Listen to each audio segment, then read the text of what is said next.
Warning, this podcast contains spoilers.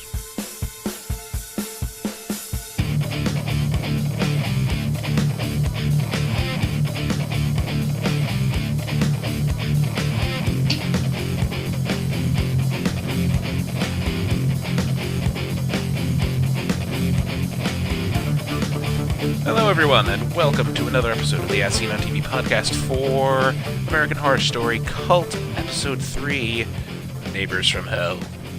I'm your host Mike, and joining me is Dom and Jake. Hello. What? That's fantastic. I cannot make the high-pitched scream I wanted to without upsetting the dog. I'm not afraid of clowns, but if I woke up with that thing looking in my face, I think I'd have a heart attack. I don't know what my first reaction would be. I wanna, thank you, phone, for ruining that. I want to say, the manly part of me wants to say I would punch and defend myself, but realistically, I'd probably jump back and fly off my bed. And then I would cut a bitch. Okay? And by the time I got myself out of the messy heap that I would put myself in and came to my senses, the bitch would have been cut. You would have successfully cut this bitch. Yeah. Okay, and so now we're going to play a game. This is the pretend a bitch, because I'm going to go away. Bye. Ah! I would have been really impressed if you came back in a completely different face paint. Okay, so, spoiler alert.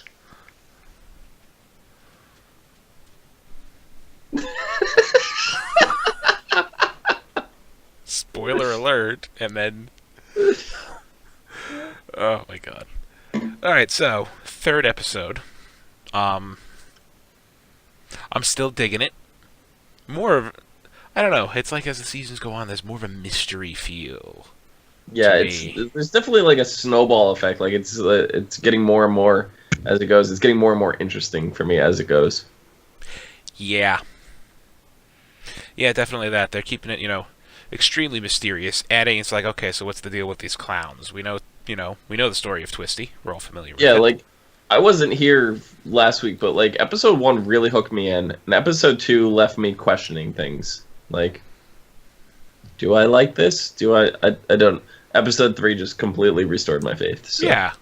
Yeah, you know what, I can dig that. I agree with you there.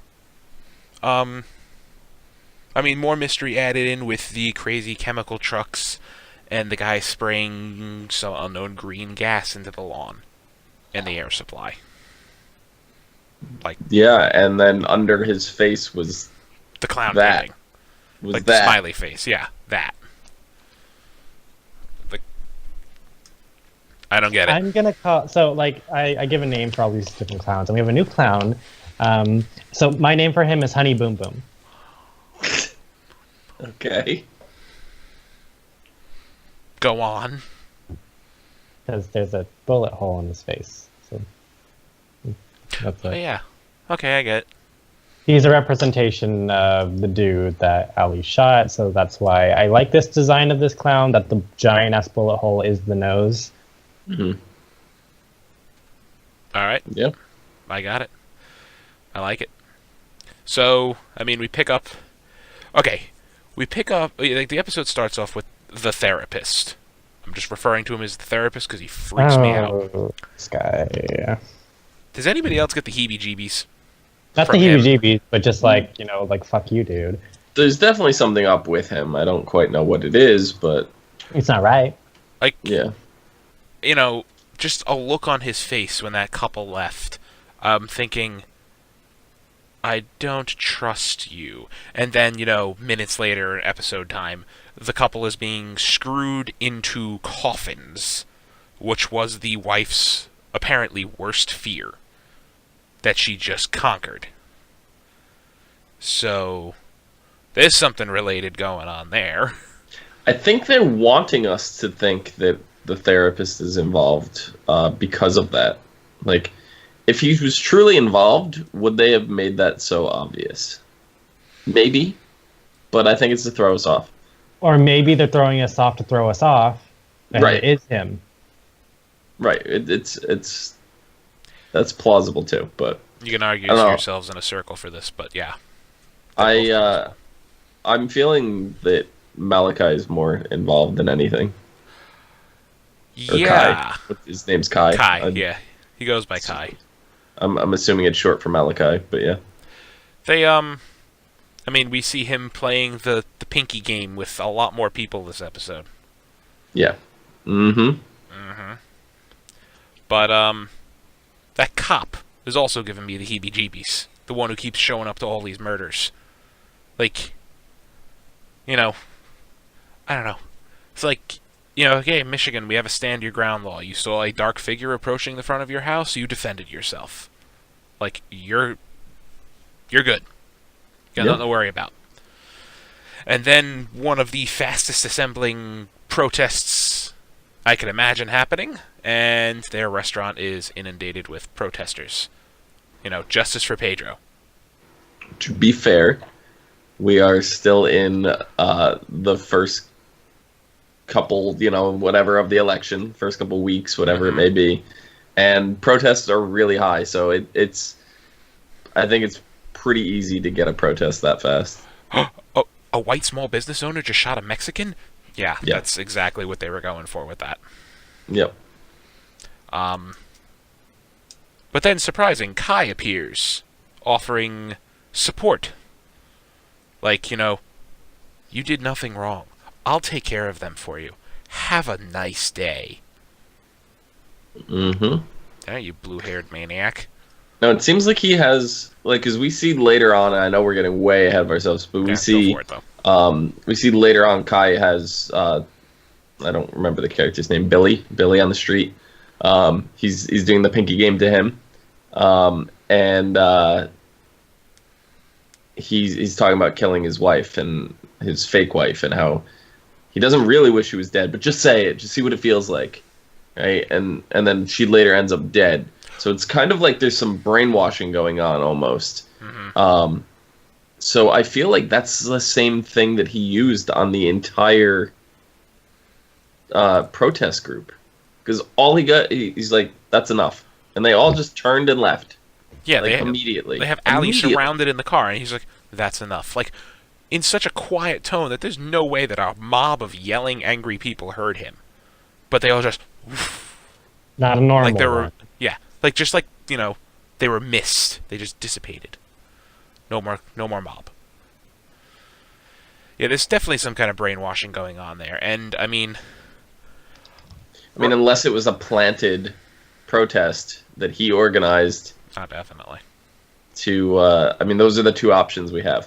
He either hypnotized all these people, or he organized the protest in the first place to make himself the hero, which are two completely plausible scenarios.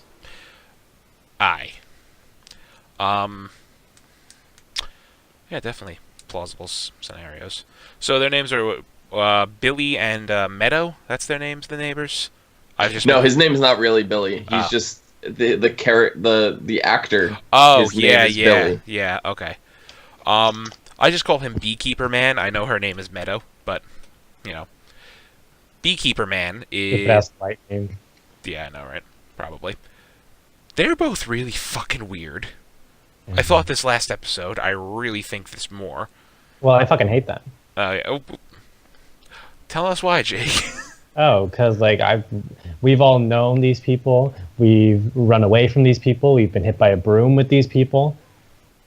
Well, my people anyway. Harrison is his name. Okay. Well, they show up in sombreros. Yeah, and this is what pissed me off. They show up in sombreros to throw Taco Bell coupons at them. So, this is where the thing... So, I was on the fence with them, just on the fence. And then I fucking face planted into the grass next door. So, it's like... is that how you broke your nose? Yeah, we don't want racism in our neighborhood, bitch. Bitch, we don't want racism in our neighborhood. Do you know how hard it is to be this pretty, this blonde, this privileged, this white? We don't want racism in our neighborhood, and the neighborhood we've only lived in for 4 days. Yeah, I mean, they were being racist, but they were doing it to illustrate a point, as in, this is what they perceive that she perceives Mexicans as. So even though they were being racist, they were using it as a way to deflect that's what she sees. Isn't that kind of counterintuitive? It is. It is. They were also aforementioned idiots. Right. Well, exactly. And I don't stand for stupid people. And we got a familiar face though, out of the newscaster Beverly Hope. Yay! Is her name in this series. I recognize her. I recognize her from a lot of things. I mean, I recognized her from Roanoke, but... Is there a new serial killer on the loose? The police say no, but my producer says yes. Basically. Well, at least we have confirmation now that the symbol, the smiley face symbol, was still on the wall when the police came, so it's less likely that it's all in her. It's in her and the boy's head now. Yeah. Yeah, so we know, like, that's something they teased us with, that it was all in Allie's head. And all in Ozzy's head. But, like, there's some special connection, some reason they can both see it and nobody else was seeing it. Now we get confirmation, smiley face is painted, other people see it. The cops are, investigating it as a forensic link, and the neighbors call it the mark of the killer. Yeah. Ooh. Exactly. Yeah. Mark of the killer, we still don't know what it means. Is it like someone spray paints this mark and a roving troop of clowns shows up to kill you? Maybe. I mean, maybe. Still really want to know what was in that chemical truck. Is that what's making everybody go crazy? It could be what's making everybody go crazy. There's only one character who's been directly hit with it. Yep. And that is Miss Allie. And she seemed to wake up just fine. Seemed to? Seemed to. She was bleeding out her nose for just inhaling it. Oh! I remember the nosebleed being from her smacking her face on the curb. But... There's that. I just saw her fall. I didn't see her hit her face at all. It looked like she hit her head on the curb, but I mean... She might have. There was fog, mist. I mean, the spray has killed a whole bunch of crows laying dead on the lawn, so it's obviously something not healthy. And then... It's perfectly normal. We gotta get on... We just look gotta what it did to me. Yeah, look what it did look what it did to poor Jake down there. We gotta get on to the one part of the episode that made me actually laugh my ass off. So Winter, the babysitter, is unfired. Like, I'm sorry, if I knew it would have happened, I wouldn't, I would have stayed. You ran off thinking you were under terrorist attack, so, you're forgiven. And I thought you were hiring a new nanny. That was what the ad was for. What ad? Well, a man showed up, said he was answering the ad. I hope it's okay. I let him in. This is the worst fucking babysitter on the planet. Just getting that out there. We'll talk about it in a minute. Yeah. We go into the living room, and there's a naked, overweight man whacking off. Which is cannot believe I'm saying that. Well, we are talking about this show. You cannot be this fucking stupid. No, she's doing it intentionally. No, I'm talking about the damn mothers. Oh, yeah. Like, I'd fucking leave the kid alone at home at this point. You're on, like, strike, 6 with this woman? Straight. I can't count that high, bitch.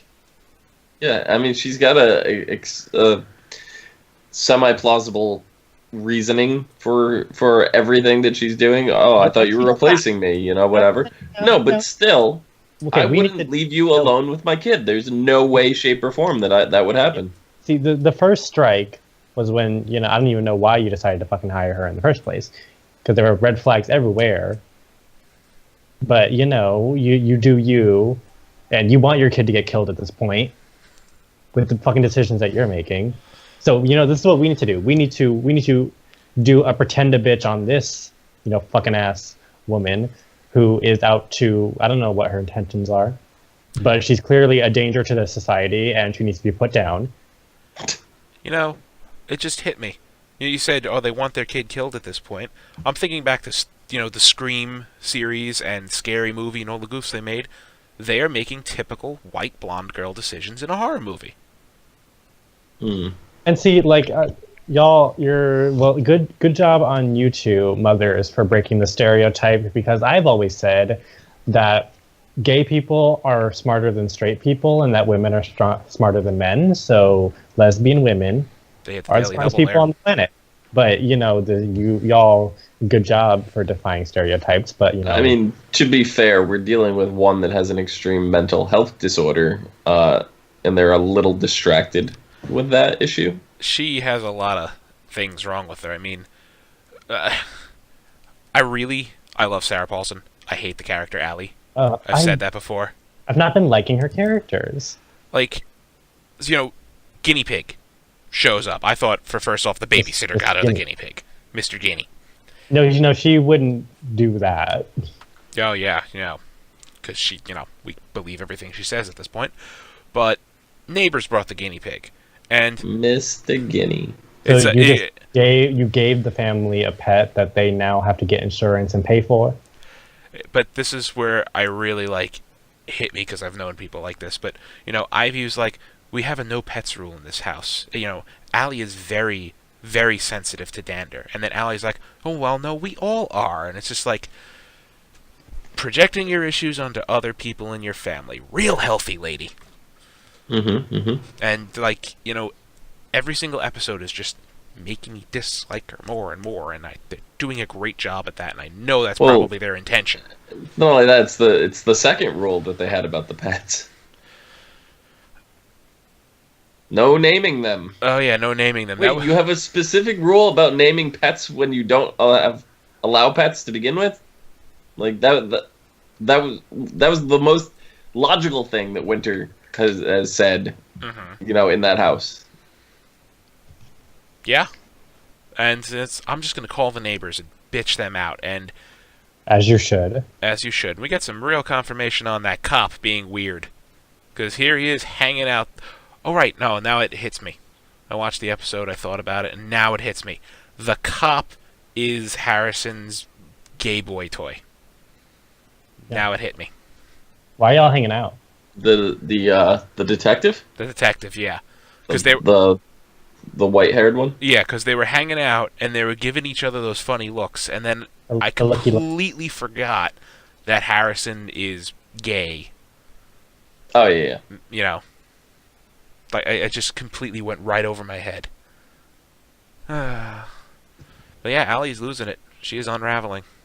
Oh, she lost it, well, I don't know at what point she did lose it. It'd be interesting to see her backstory and to see where this all stemmed from. And if she ever was sane. I think if this is correct that I'm looking right now, his name is Detective Jack Samuels. Okay. Which is interesting because he's played by an actor, Colton Haynes, that me and Cleo have been wanting to come back to Arrow for a very long time. Oh, well, here he is. This is what he's doing. Well, you found him. Don't know if we want him. I mean, that's when we finally get into, Kai doing the pinky game with the couple. And he just tells Meadow, it's because you're so fucking irritating, that's why. And this is the best part of the episode for me. Go on.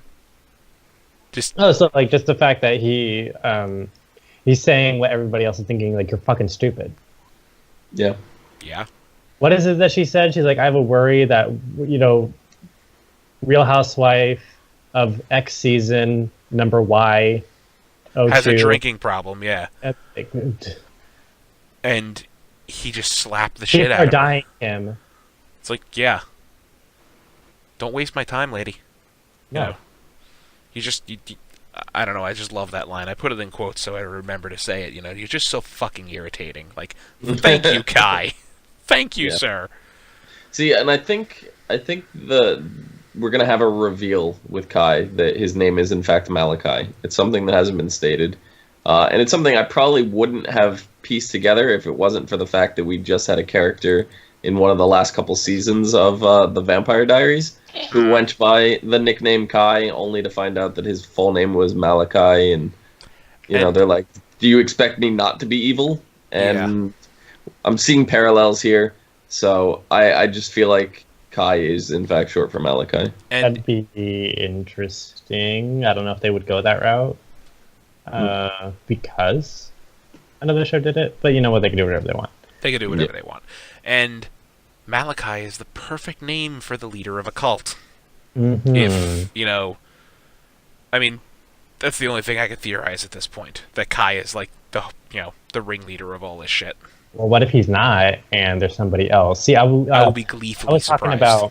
I was talking about this. I think was it last episode. I think Mike and I were talking about it last episode, where there's always a pattern with American Horror Story that we have our main characters, and then there's the evil that they face for the first half, and then there's always a shift in the middle of the season where another evil comes in, and our main characters in the first evil have to team up together to get out the new evil. Mm-hmm. And I think that Kai and Allie have to come together at some point to defeat something else.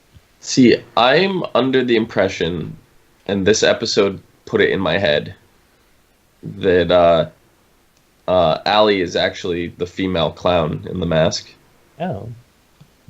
And I don't know what led me to that assumption, but that's where my mind went, and I can't unlock onto it. I like that. There were 2 female clowns in that when they were, piling those people into the coffins. Mm-hmm. Wow, I like that. Ooh. That would be good. That'd be something.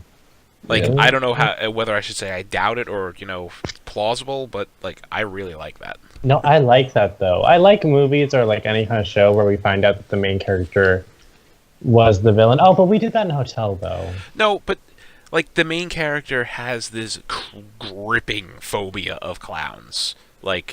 Among the worst you've ever seen.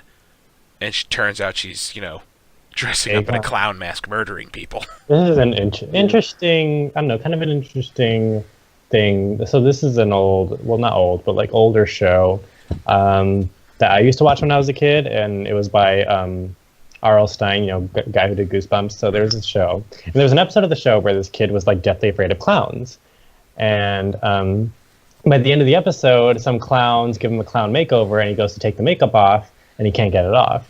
It's because he actually is a clown. It turns out in this universe, clowns are a race of people, and they wear human faces to blend into the real world. So he's been a clown this whole time, and his parents just never told him, and he's freaking out. It's kind of hilarious and kind of disturbing. That is both, yes. Yeah. I like that.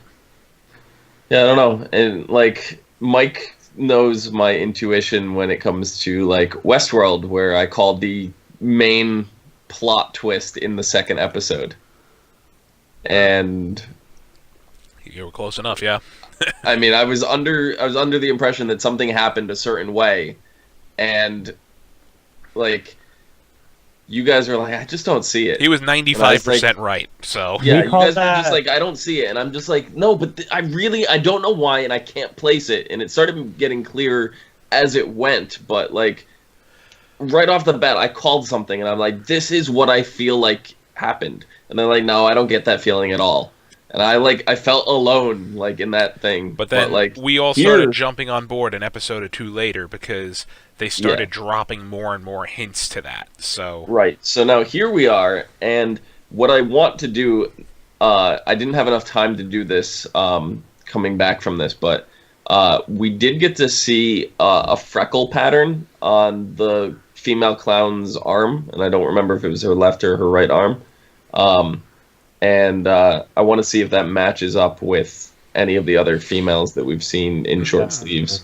That'd be very, very. That's attention to detail right there. Well, yeah, that's attention to detail, but it's not they're adding freckles. I think that's just the actress's freckles on her arm. Yeah, but it's interesting if that's a clue that they actually leave. I mean, with all of Allie's issues, I would not be surprised if she has some kind of dissociative identity disorder or something like that. That's also interesting. So we are marking this right now, prediction. If this is revealed, maybe not in the next episode, but pretty soon. Maybe it's one of the turning points. Yeah. Mm-hmm. So your theory is that she's that maybe Allie is one of those female clowns. Yes. That I do like that. Okay, we're calling this the pan effect if this actually happens. Okay. Okay. And I'm running with it on that one. I'm actually going to go back and watch it and see if I can match up a freckle pattern to anybody. So, Well, that female clown, I call her Bible girl because she's holy. now, I suddenly got flashbacks to a episode of Supernatural with fairies and a microwave. Dom will know what I'm talking about. And as soon as the baby animals, no. As soon as that happened, my head went, Hot Pockets. It's terrible, I know, but... The damn American Horror Story, I'm fine with your damn blood... Okay, so with your damn blood sacrifices, and your incest, and your fucking dead boys, all that, I'm fine, okay? I'm fine. I'm okay. Not the animals, okay? Yeah. Can we not pull a Gremlins, please? Yeah, that's exactly, because I actually just got through watching Gremlins maybe a week or two ago. With Gremlins, it was okay.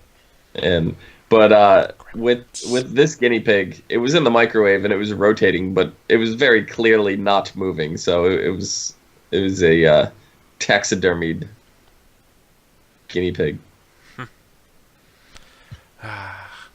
Yep. So one last thing we got to talk about here. Ozzy clicked on a link. If there's an audible "oh shit" from a 6-year or 8-year-old or however old he is.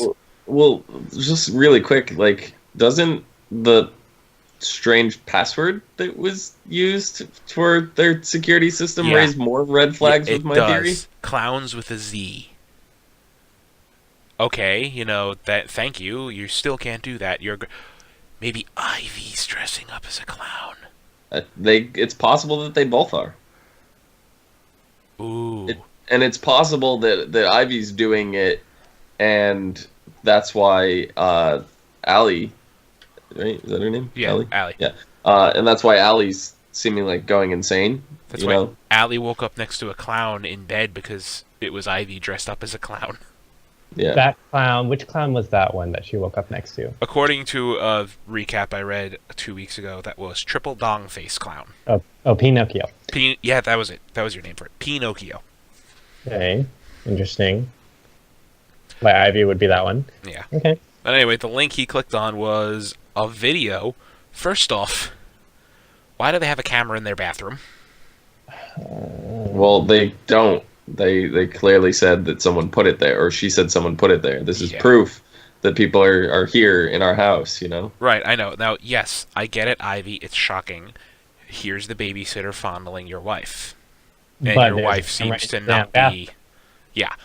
But let's look at the bigger picture for a second here, that there's a fucking camera in your bathroom recording your wife taking a bath. You're the one who didn't put it there. Yeah. I mean, I know there's open people and whatnot, but I don't know. A bathroom that's just open with no door, it raises flags to me to begin with. And then a tub in the middle of a giant room is just weird to me as well. I'll never understand people who live in glass houses. That was that's a real design. You know what, though? That house is designed like someone took an intro to architecture class or something, or an intro to interior design, and we're like, yeah, it's enough. I know everything. It's like the bottom half of the house is an actual house, and the top half is like a studio apartment. Yeah, I mean, that's what it seems like. Maybe they built it upside down. When Allie comes home from her stressful, whatever, she goes into the kitchen. There's the island in the kitchen, right, as they call it. Above the island, floating, is a glass see-through cabinet with all the wine glasses, and below the island is the wine. And I'm just thinking, who the fuck has a kitchen like that? Really? There are actual kitchens. I know there are actual kitchens like that, but it's dangerous as hell. I've never seen glass. I've seen the glasses above the island, but I've never seen the glasses in glass above the island. Like you see at a lot of, at some bars, the two metal rails that you slide the wine glasses on. Look at Cheers. Cheers is probably the most famous example, the TV show Cheers. Right. And I've seen that in dozens of bars, that I've been to, like restaurants or whatever. They have those rails that they just slide the, stems of the glasses on to hold them. That's common Got the enough. damn cheer It's- song stuck in my head now. You're welcome. No, I think it's to keep dust from getting inside the glass. It is, yes. So it makes more sense, but Yeah, I don't know, but I mean, we end with Ivy's gonna take Oz and leave, and we go outside. The cops showing up because Harrison is running out of his house covered in blood, screaming that his wife has disappeared. He rolled over, it was wet and sticky, and his wife's gone. And then he's screaming at the neighbor, like, "She's the killer! She did it! What'd you do to my Well, wife?" she did run over there and deck him in the face. That is true. She did run earlier. over there, punch him in the face, and say that if you ever come into my house again, I will kill you. Both. Right? And then Both of you. She gets marked, and the clown goes and kills him or her. So maybe Allie did in fact do what she said she was going to do. Maybe, yeah, if that theory is true. I like that now. More now. Ooh. And I'm not mad. Me neither. See, it makes the Allie character a little more interesting for us that, I was on board with you guys, didn't like the character. She's not. It's not. She is interesting. I just don't Now, like the type of character she is. Sarah Paulson does a but great job. with Adding all- those layers to it, but- though, makes it yeah, more bearable. it does. Definitely more bearable. I just want to final shout-out props to the cop who took down a man that had 6 inches and probably 50 pounds on him. Laid him the fuck out. Yeah. Good on you, cop. Good on you. It's all about the center of gravity. Yeah. And then they walk into their house covered in blood, handprints everywhere, smears up the walls, and our happy smiley face. Mm-hmm. And then, ominous music and credits. Da, da, da, da, da. They do that fucking sound. What's funny is a coworker of mine asked me today, he's like, "Mike, do you watch American Horror Story?" I go, "Actually, I do, yes." Funny story. She just goes, "What the fuck is up with those clowns?" And I'm like, "How much have you watched?" "Oh, I've watched all the episodes." I go, "Well, how much have you watched here?" She goes, "Oh, no, I just picked it up this season." And I'm rolling my eyes like, she probably heard that it's like got something to do with the election, and that's why she started watching it. I'm like, and I explained to her, I said, we really don't know anything about those clowns right now. Like, I could tell you, and I told her the brief story of Twisty and what his deal was. I said, if that was an actual scene for this season, then Twisty's a fucking ghost. Or some kind of malevolent spirit. But, that could have just been a flashback to show the comic or whatever. Yeah. Or something completely unrelated. I think it was just the comic. Because, I explained the whole thing with Twisty. He was, murdering people, and he was performing at midnight on Halloween, and, Edward Mordrake came and took him away. Ooh. Yeah. I mean, that's all I got for this episode. I liked it. Yeah. It drew me back in. Not that it didn't draw me out. Not Well, that- last episode was. Other one good. I just like the first. I really like the first episode. Hook you, slow burn a little bit, hook you again. Well, you know what? That was kind of like season 6 last season. It was kind of like that. Loved first episode. Second episode, third episode, loved it. Fourth episode, Yeah, last season, their first episodes have been good. Last season's was especially like The first episodes are always good. that really piqued Yeah. my interest, curiosity wise, because it's like, wait, they're doing this like it's a horror, like one of those documentaries, haunted house documentaries, really? And this one, I don't know. It was 2 weeks Well, this ago. is I don't back. remember This my is initial thought. back. This one brings me back to the roots of American Horror Story. This is back to form. Yeah. Last season we departed from it, which is cool. It's nice to try something different. But in my opinion, it didn't work. To Try be something fair, different. I don't feel like we've been on this format since season 1. I think every season after has kind of been a big departure.